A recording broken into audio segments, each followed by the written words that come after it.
Inravio.com.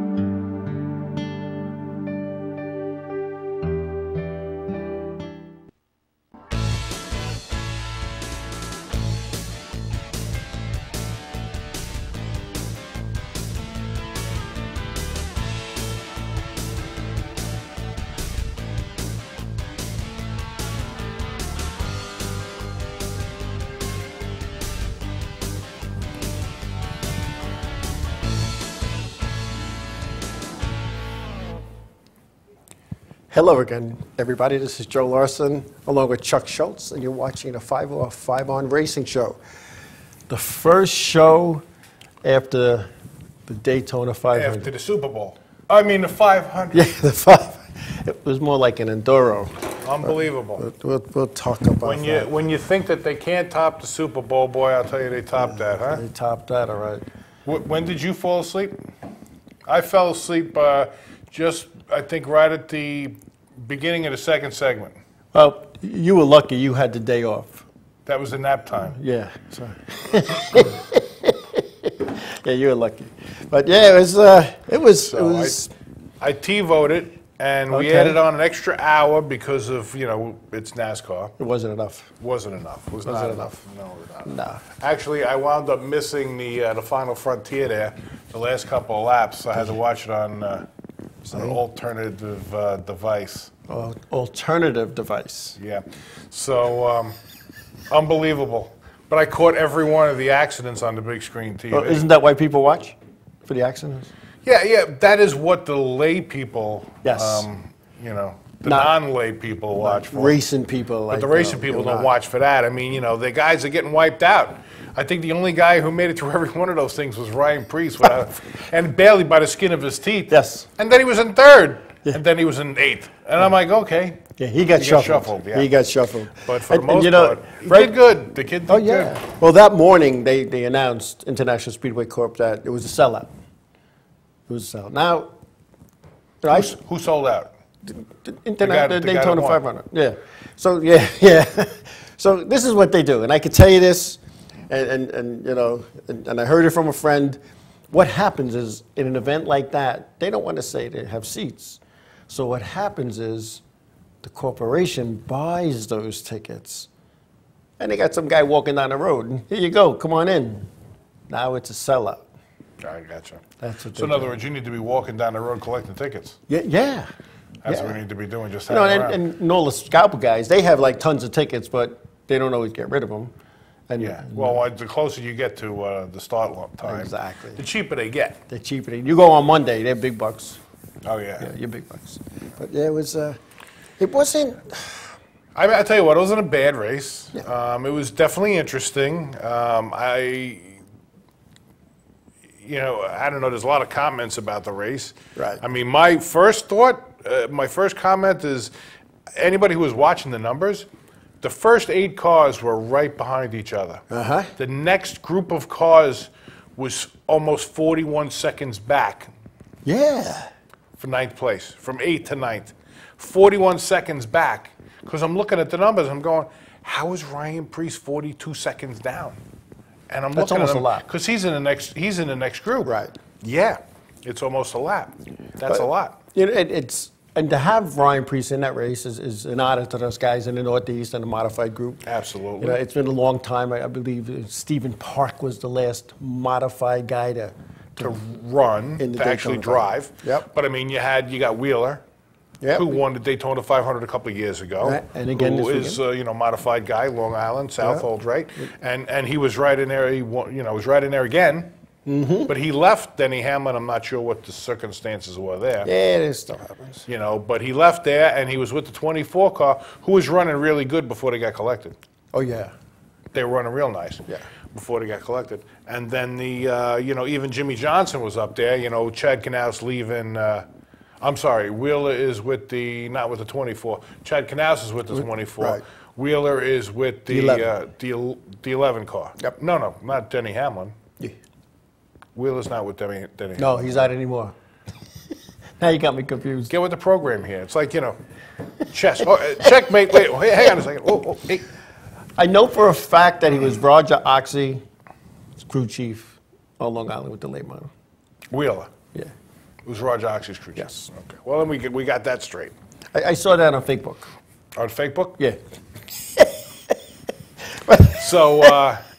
So yeah, I mean, they jumped around a little bit. So you got Chad Knaus left Jimmy Johnson, but Jimmy Johnson was also in the hunt before he got collected and taken out. So I mean, you had a lot of cars that were out, but they were running pretty good, I think, for the most part. And they were. And the good thing about that is it wasn't like the Xfinity race that was on Saturday, where it was a parade with no music. It was, I mean, it was bumper to bumper, straight line, let's go. That was a napper. That was a napper. But Jim France did talk to the drivers at the drivers meeting. He's now taken over since that other guy decided to have one too many in Sag Harbor. Oh yeah. Yeah. So he took over. And at the drivers meeting, he said to these guys, you need to put on a good show and don't stink it up. Now, it was a good show for the fans and I call them the casual fans who like to see wrecks and crashes and sparks flying, you know. But, you know, those of us who are into racing at a different level do not like to see wrecking and crashing, and because it's expensive, people get hurt, and it's just not good. It's not good racing. I mean, you really want to see the guy win. Right. Oh, yeah. You know what I mean? You really want to see him race it out and win. Yes. You know, you don't want to see, I mean, because by the time you got done with the end of the race, how many would you have, like 5 cars left? Well, it was 10, 12 cars? There was only 4 cars out of the 40 that were not involved in any kind of an accident, which is kind of sad. And most of them were out there kind of riding around. Yeah. Oh, yeah, without a doubt. Without a doubt. And you can't do that The stuff. 95 car, Benedetto. Wheeler is the crew chief for him. Yes. And he was running awesome. The kid was running great until he got wiped out. Yeah, he got wiped out. Well, see, a lot of them got wiped out, and it wasn't. The wrecks that I saw, and I saw some stuff on replay, were not like intentional wrecks. No, they weren't bad wrecks. I wasn't like there was, you know, bad racing. It was just that, you know, boy, I'll tell you, when they get turned in front of a group, they all go. Oh, yeah, you're taking everything. Because you're everything. running side by side, door handle to door handle, and there is nowhere to go. No way to get out. Absolutely not. And, you know, and you're going 3 football fields a second. Right. Well, I think Ryan Preece, being a short track driver that he is, and luck was on his side. He skated how many times there? Yeah. Every one of those wrecks, I think he drove right through. And the spotter's telling him, back it down, back it down, back it down, and he just puts the foot down. Pedal and goes, to the metal. What are you going to do? And he's a good guy. I know Ryan Preece. I know him personally. And I can remember one time at Stafford where he was running second. The white flag came out. Todd Zegedy was leading the race. And Todd took him up a little bit, came down a little bit, and burped it. And Ryan sent him. He burped it. He figures he's going to be on the gas. Todd goes skidding into the infield. Ryan Preece crossed the front, you know, the start finish line for the checker flag. They don't give it to him. They put him to the back of the lead lap cars. Ryan Preece was very upset, understandably, because he didn't intentionally take him out. Right. And I remember going up to him. It was one of those racing deals. He pulled down pit road, all upset, and I remember going over to him and I said, Ryan, that wasn't your fault, but they had to call it the way they saw it. And your day will come, and I'm telling you, you're going to get an opportunity to race at the top level. And he was still hurt and upset about losing this race. What happened? Well, because it was in the moment. So then he comes to Long Island, to Riverhead, to race the Tour Mod after he's already raced in the Xfinity Series. And he comes up to me and he says, I never forgot what you told me. I forgot. Because you know me, I say a lot of things. So I says, and we all try to forget what you say, because really, yeah, exactly. So I said, where? Thompson? He goes, no, Stafford. Then I remembered. And he goes, yeah. And I'm hoping that this ride that I have leads to a full-time ride, which leads to a part-time cup ride, which leads to a full-time cup. And here he is. And he's an awesome driver. He seems to be doing pretty good. So it's a good outing for 500. I think that's his first, right? That was his first, yeah. He rookie the race. It was. You can't beat that. You can't beat that feeling. I've never experienced that, of course. There's only a select few who have. Yeah, I can't imagine what that feels like. Yeah, but you know, I mean, when you talk to guys about it, that their first time, the first impression I have is when I went through that tunnel. They all say the same thing. That's when I think that's when it sinks in. Yeah. Because you really don't realize before that. Yeah, I'm going over here, but you know, it's the size of the track. Right. You get there and it's just a totally different animal. Right. You know what I mean? You really, it's very difficult to explain to anybody who hasn't been there. Yeah. You know, or to any big track what it really is about when you go there and how the feel of the people, the sound of the crowd, the sound of the cars, the smell in the air. There's just so much. It's, you know, for a race fan, it's the mecca. All those big tracks. I mean, you got, you know, Daytona, you've got Talladega, you got Pocono. I mean, I remember in the middle of the night, we had towed my car up to Pocono because we were working with another division, another racing organization that rented out Pocono racetracks. I took my car. He's like, listen, take your car out on the tri-oval. I was like, okay. I'm driving in the middle of the night. Everybody's sleeping. Next thing I know, I see, you know, I'm driving. I'm like, what are these streets? I don't know these streets.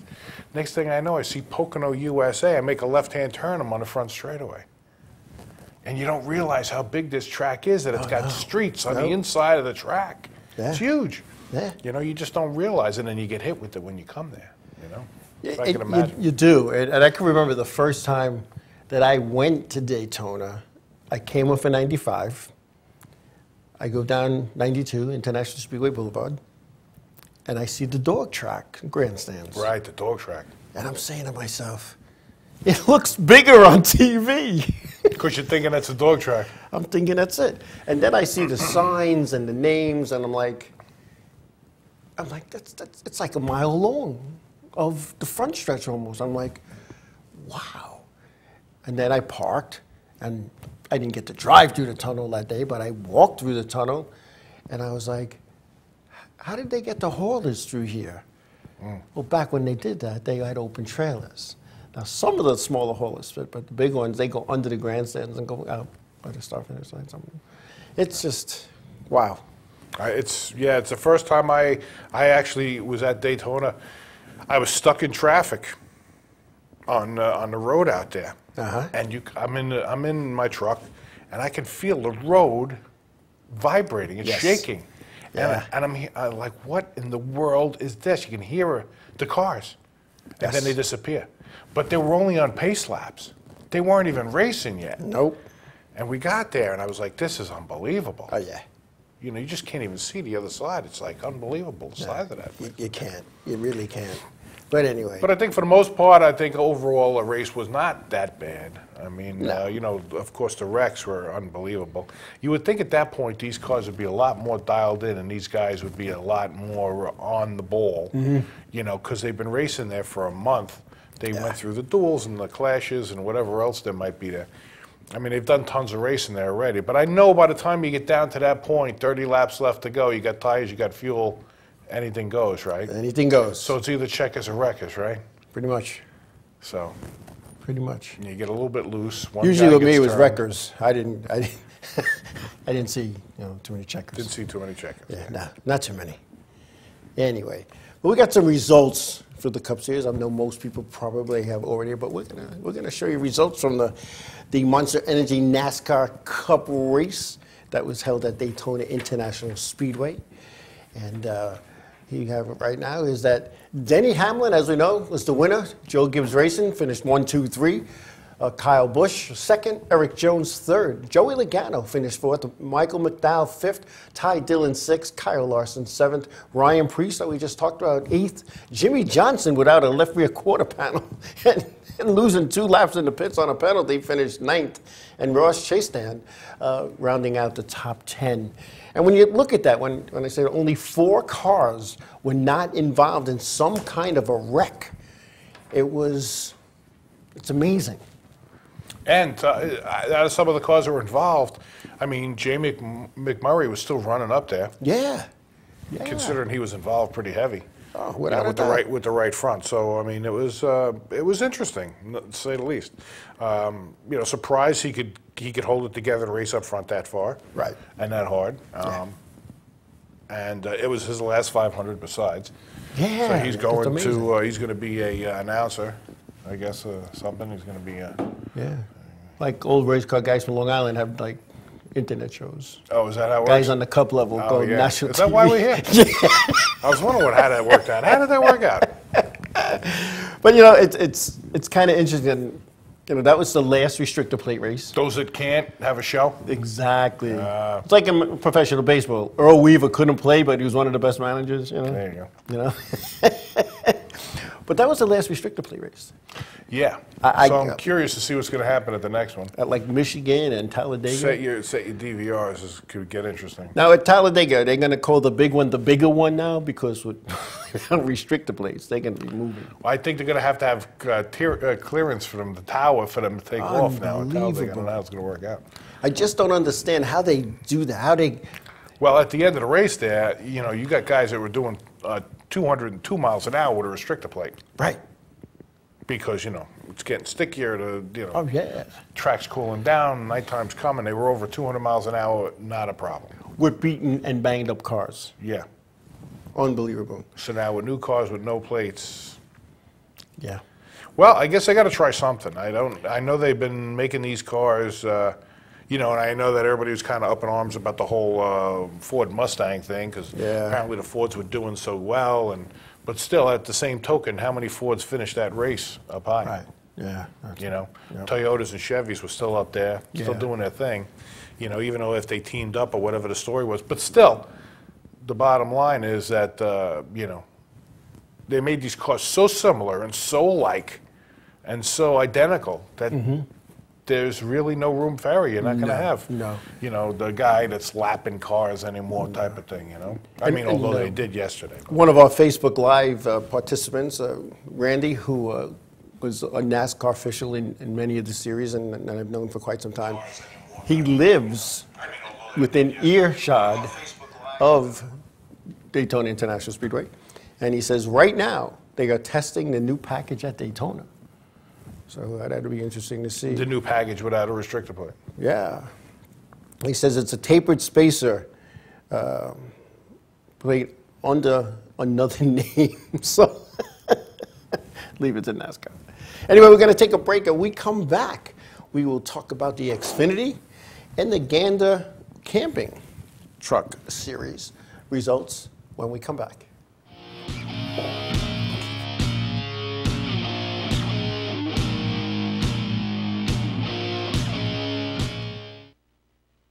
Hey, what's oh, I said was gonna say what's up for some reason. Hey, we're Set It Up, and you're watching the Inravio TV network.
Village Music Shop of Mastic.